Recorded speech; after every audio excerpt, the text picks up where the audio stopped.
being in ministry, working at a school. Was it a school? Boston University, Boston college. University. And also having the invite only, just doing all those different things. So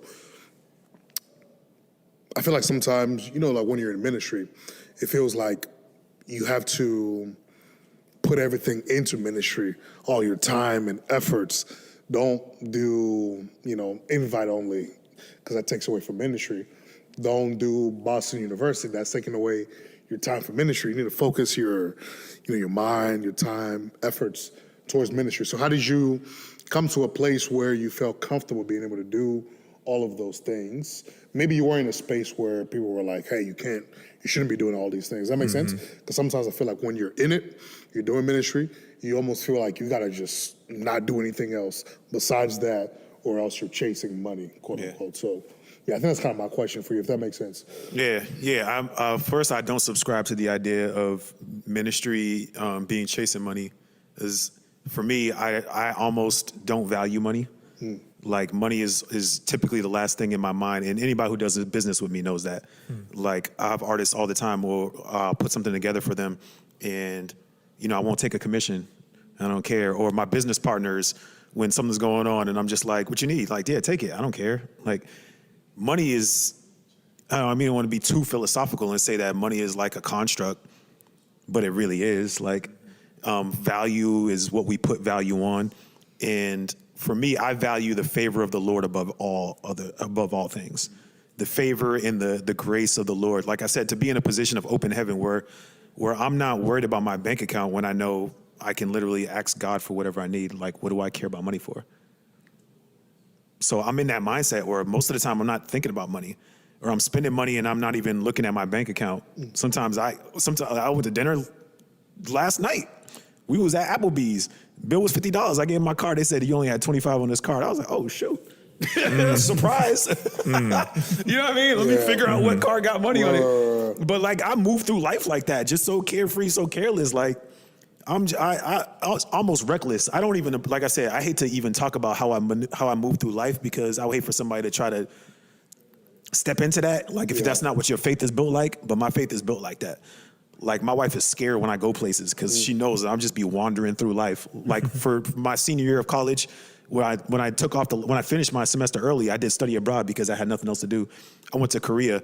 I had my flight there, and then I had a flight home from Korea to San Francisco, and that was it. And I live in Boston.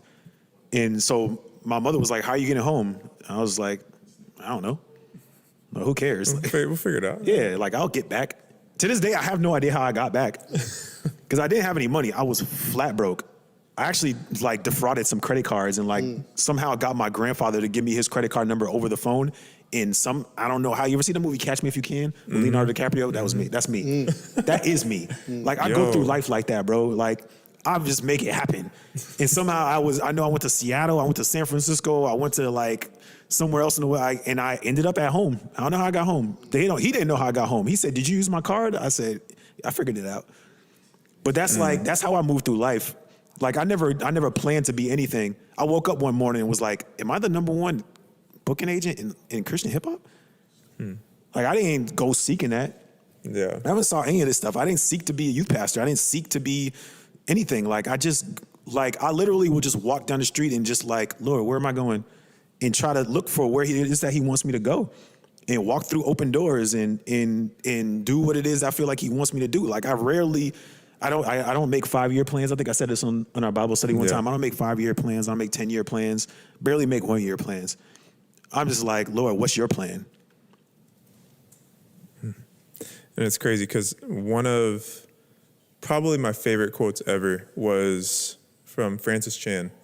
And he said that oftentimes whenever we say that, oh, I don't think I'm supposed to do this right now because it's not in God's will, really what we're trying to do is make an excuse to not be obedient to the Holy Spirit at that time.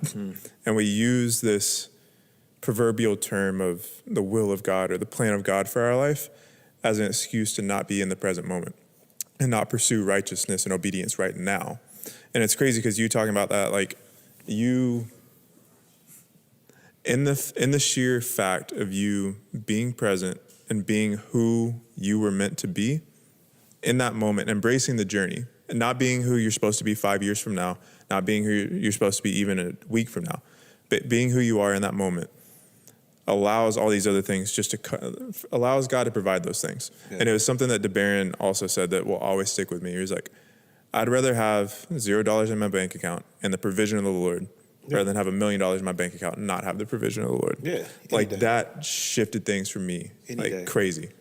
Yeah. When you just attached to your father, and having kids kind of helped me with that mindset, because when their kids are around their parent or around, me, like their dad, their protector, then they're fearless. But once you leave the room and you close the door and they're in their room by themselves at night, they're terrified of everything.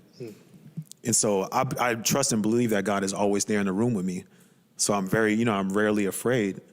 And the idea of not having him in the room with me, that's terrifying to me. So I always want to be in his presence and know that I'm in his hand.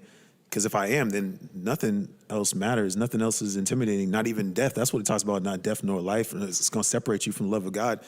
Yeah, death's not even the separation. Paul was like, man, it's better that I would leave. But I'm here for y'all fools. Sometimes I wake up in the morning and I'm like, I'm here for y'all. You know what I mean? Like, I can't wait to go to heaven. Maranatha. Like we said, but there's mission and there's call, but it's to be in paradise.